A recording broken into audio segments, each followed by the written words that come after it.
چې د آدم علیه السلام نه راواله تر د محمد رسول الله پورې ټولو پیغمبرانو مزدوري کړې ده، خواري کړې ده. حضرت آدم علیه السلام نه به شروع کې. حضرت آدم علیه السلام متعلق په روایاتو کې راځي وی هغه به زمینداری کوله، ابه لګیو زمینداری پټی کې به زمینداری کوله. دا داسې نو داسې بس ناستې او به تیاره دی رلی راځي، نه آدم علیه السلام زمینداری کړې ده.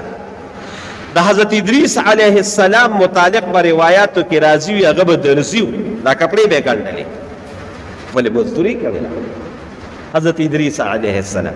حضرت نوح علیه السلام متعلق په قرآن شریف کې دي چې لګیا خپله ترکاڼي کړې ده، بیړۍ یې جوړه کړې ده حضرت نوح علیه السلام.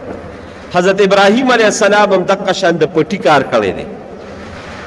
حضرت داود علیه السلام په قرآن شریف کې د هغې بیان دی، لګیا و د اوسپنې کار به یې کو، لیواري به یې کوله، زغرې به یې جوړې دي. په قرآن شریف کې د هغې بیان دی، په قرآن شریف کې هغه راغلي دي چې زغرې به یې جوړ والنا له الحدیده، موږ ورته اوسپنه نرمه کړې وه، لګیا ښکلې زغرې به یې جوړولې.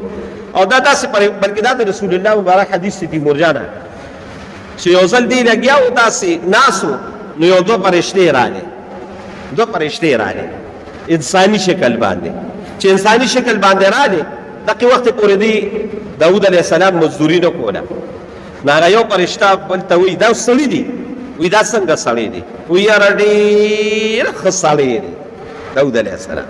خو نو چې خو وویل دا اوس داود علیه السلام اوري او دوی داسې ځان له لګیا دي، نو بیا ورته وایي یاره وایي ډېر بهترین انسان دی، الله ته ډېر محبوب انسان دی. خو به یې پکې ووایي یاره چې دا خو وي بس هغه دا بله ورته وایي دا خو ولې وی؟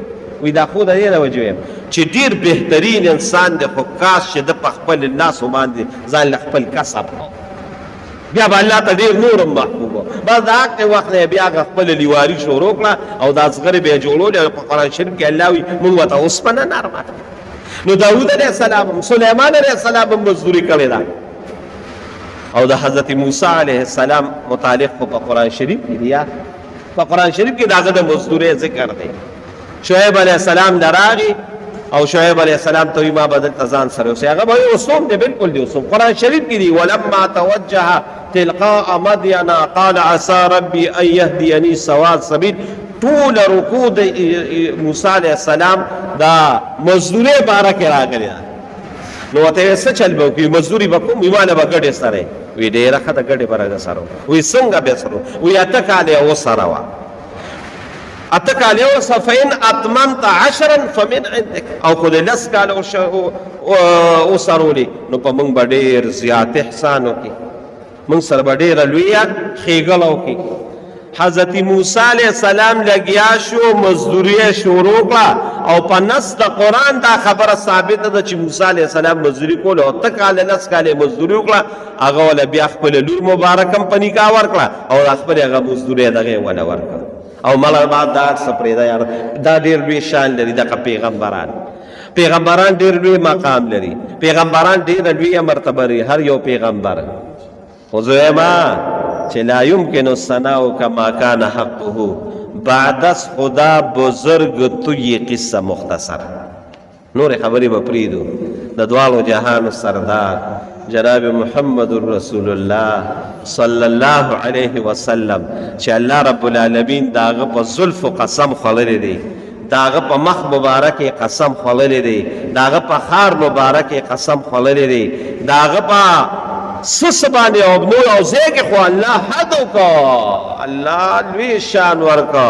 یو ځای کې الله وایي څه به د مخ مبارک، څه به د سترګې مبارک، څه به د لاسونه مبارک او څه به د نور د وجود اعضا بیانومه.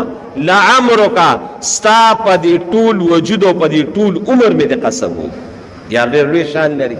انهم لعمرک انهم لفی سکرتهم یعمهون. 14 سپاره کې بیان دی. د دواړو جهانو سردار باقاعده په احادیثو کې بخاری راواله وه، مسلم شریف راواله وه، ترمیزي شریف راواله وه. رسول الله مبارک باقاعده مزدوري کړې ده، ګډې سرولي دي. د حضرت خدیجة الکبرا د تجارت سامان یې شام ته وړی دی، باقاعده په احادیثو کې دي.